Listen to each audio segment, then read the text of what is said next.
Hi friends, ఇవాళ నేను పెసర పుణుకులు వేద్దామని చెప్పి పెసరపప్పు నానపెట్టాను. అంటే కొంచెం ఎక్కువే నానపెట్టాను. మా వారికేమో అట్లు, నాకేమో పెసర పుణుకులు వేసుకుందామని. పెసర పుణుకులు ఎందుకు వేసుకుంటా అనుకున్నానంటే, ఏమండి, నాకు పెసరట్లు అంటే కూడా చాలా ఇష్టము. కాకపోతే మనకి వేసి పెట్టేవాళ్ళు లేరు. మా వారికి అస్సలు వేయడం రాదు. అందుకని వేసినవి చల్లారిపోతూ తినడానికి నాకు అస్సలు ఇష్టం ఉండదు. అందుకోసం అని చెప్పి నేను పుణుకులు వేసుకుంటున్నాను అనమాట. కాకపోతే అప్పుడప్పుడు పెసరట్లే వేసుకుంటాను అనుకోండి. సో ఏంటంటే, ముందుగా పెసరపప్పుని ఎక్కువసేపు ఏం నానబెట్టక్కర్లేదండి. 1 గంట నానితే చాలు, చాలా బాగా వస్తాయి. పెసరట్లు అయితే నేను వేయాలనుకుంటే మాత్రం అసలు నానబెట్టను.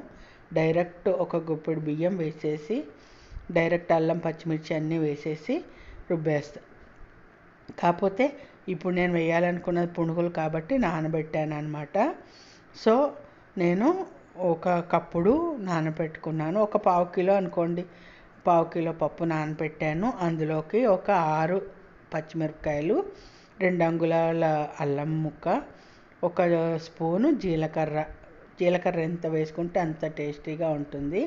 వేసేసి రుచికి సరిపడా ఉప్పు కూడా వేశాను. అలాగే పుణుకులు కాబట్టి ఒక చిటికెడు తినే సోడా వేశాను. ఆ క్లిప్పు మిస్ అయిందండి.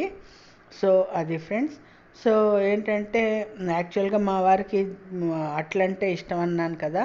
మా వారు ఏమన్నారంటే, రెండు ఏం వేస్తావులే, నాకు కూడా అవే పెట్టే అన్నారు. అందుకోసం అని చెప్పి నేను ఇద్దరికి కూడా పుణుకులే వేసేసాను. సో చాలా చాలా టేస్టీగా ఉన్నాయి. సో కాకపోతే పెసర పుణుకులు అంటే అందరికీ తెలుసు.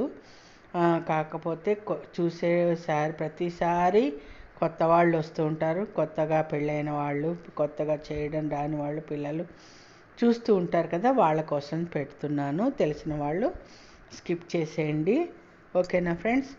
ఉప్పు కారం అది కరెక్ట్గా పడితే అసలు దీంట్లో చట్నీ కూడా అవసరం లేదని చెప్పాను కదా. మా వారికి మాత్రం కొంచెం పుట్నాల పప్పు పచ్చడి పెట్టిచ్చేసాను. దీంతో పులుసు కూడా పెట్టుకుంటారండి. కొంచెం పిండి మిగిలింది, నేను రేపు అది చూపిస్తాను వీలైతే చేసి. ఇవాళ గురువారం కాబట్టి నేను టిఫిన్ సెక్షన్ ఇవాళ ఇలా కంప్లీట్ చేశాను. సో ఇది ఫ్రెండ్స్, పైన కరకరలాడుతూ లోపల సాఫ్ట్గా చాలా చాలా బాగుంటాయి పెసర పుణుకులు. నచ్చితే తప్పకుండా లైక్ చేయండి, షేర్ చేయండి, సబ్స్క్రైబ్ చేయండి, అలాగే తప్పకుండా ట్రై చేయండి. Thank you.